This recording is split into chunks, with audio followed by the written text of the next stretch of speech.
if two people are talking on a college campus, and I told you they were talking about sports, they were talking about the stock market or politics, is it more likely to be two men or two women? Two men.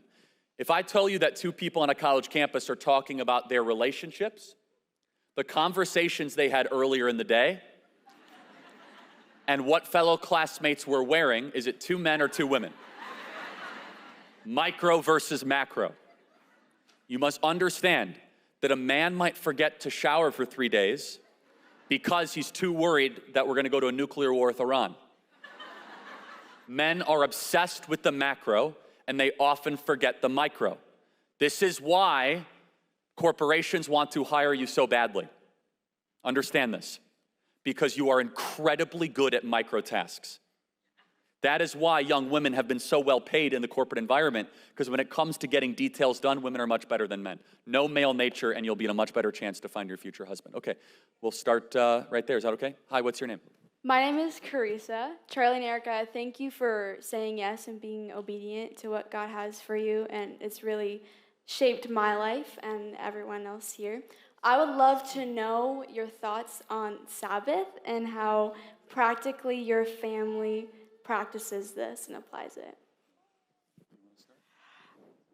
I will let him talk, but as the wife, I will say, I have seen it transform. I love my husband, and he's amazing and an intentional father and husband, but him honoring the Sabbath, I have seen it transform him in a way that is so powerful that when he turns his phone off and it goes in that drawer, and I know that it's, he's all on for the family. There is no distractions, and he finally gets to reset his brain. He finally gets to breathe. And as a wife, there is nothing more precious than my husband's sanity when it comes to the echo chamber and everything that he's dealing with in his world.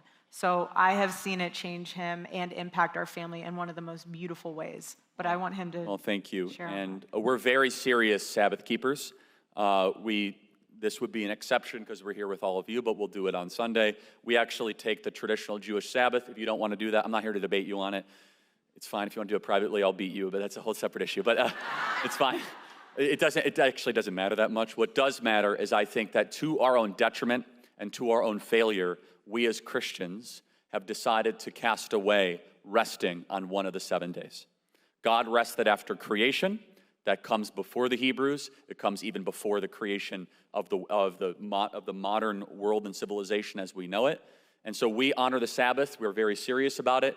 We get to spend more time with our family. We do no news. We do no work. And it says very, very clearly in the scriptures, for 6 days you shall work, and the 7th day you shall rest. If you are feeling overrun by society, you might be feeling depressed or anxious, here's just one way that you might be able to improve. Turn your phone off for 1 day. No contact, no social media, no work. Your mental health will improve dramatically. You can hang out with friends, you can go for a walk, but don't work for 1 day. That is a day for worship. That is a day for the Lord. That is a day to go be with God. That is a day to read your Bible and be out of the busyness and the hurriedness and just the anger and the noise of this world. Go back to God's natural rhythm, and it's made our family much tighter knit. And I could be traveling for 5 or 6 days, but if I at least get one good Sabbath with my family, it charges all back up. So God bless you. Thank you so much. And Shabbat Shalom tonight.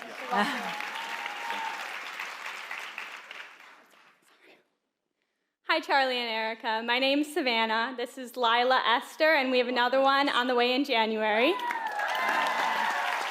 So I did find my godly man, and we are making more babies. My question for you is, we want to have a lot of kids, and I'm wondering what your best advice is for young couples with small children on how to prioritize and nurture their marriage amidst the busy day-to-day life of kids. That's a very good question, because your marriage came first. And your husband is very important, because your kids, you're raising them to fly.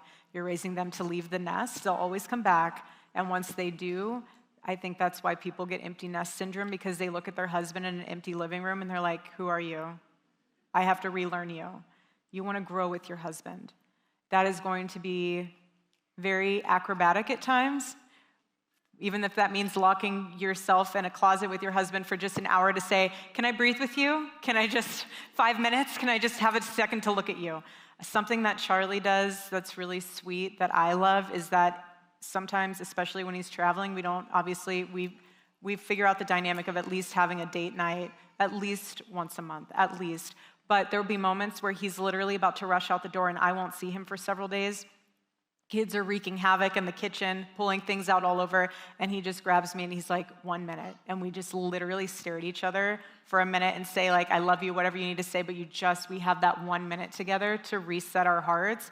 And honestly, that is something that helps recharge the bucket until you get that date night. So just being really intentional about little moments that will build into a greater good for the relationship. But I know you have. I agree with all that. Just prioritize, obviously, your marriage actually comes before your kids. I know that's a provocative thing to say, but it's true.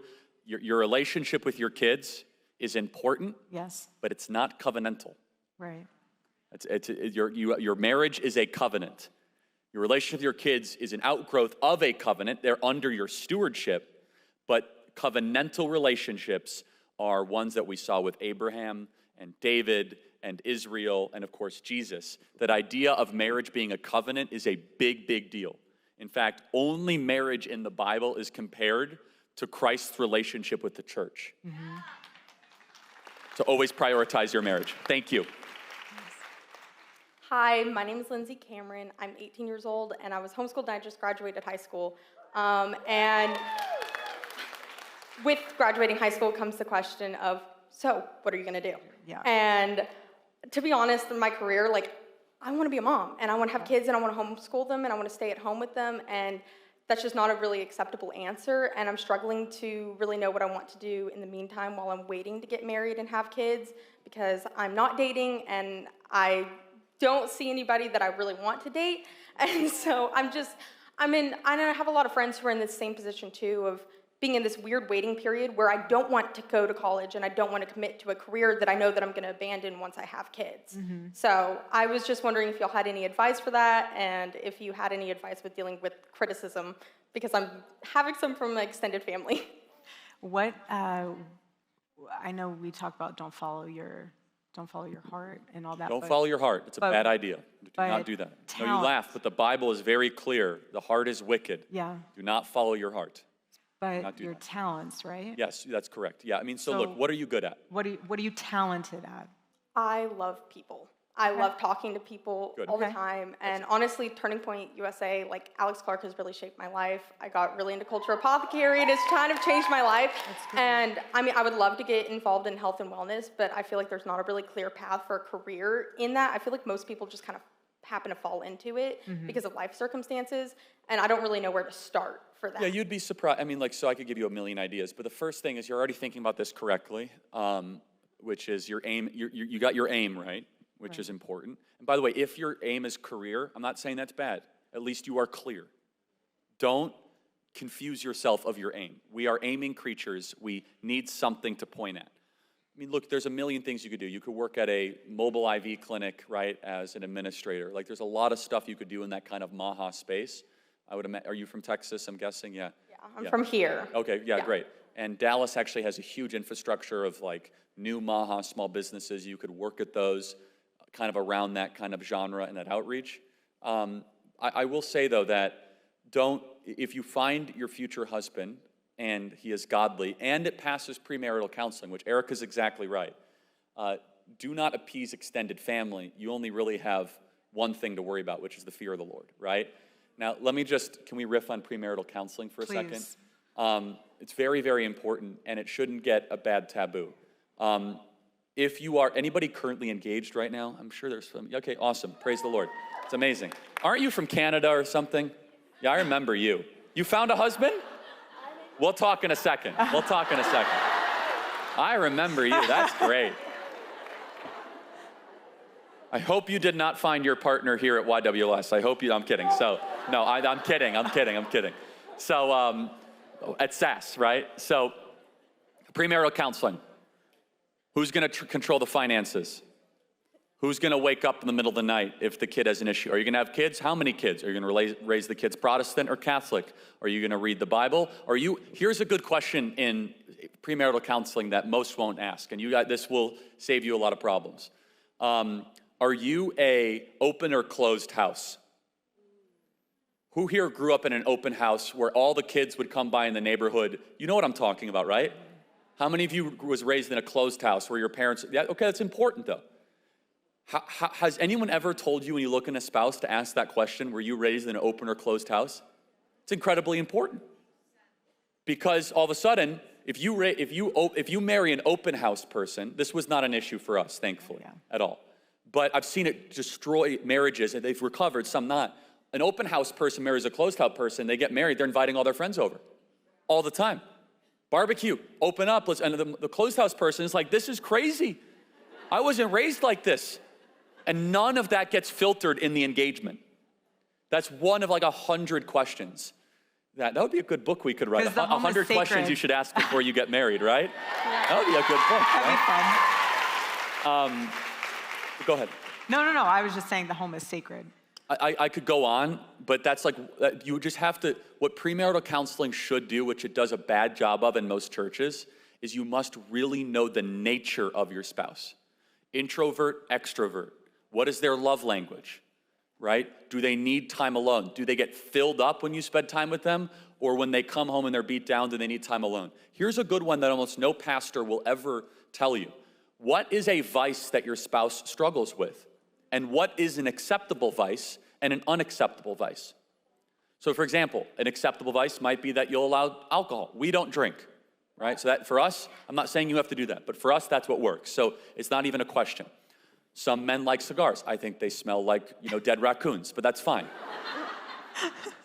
Are you willing to smell a cigar? Have you ever smelled a cigar? Will your house be able to withstand cigar smoke inside? You're laughing. This is the stuff that breaks apart marriages. This is the stuff that creates isolation, and it must be flushed out in the engagement period, not in the honeymoon period or 2 years in. And so other vices, which is like, we're not gonna watch R-rated movies, or we're not gonna swear.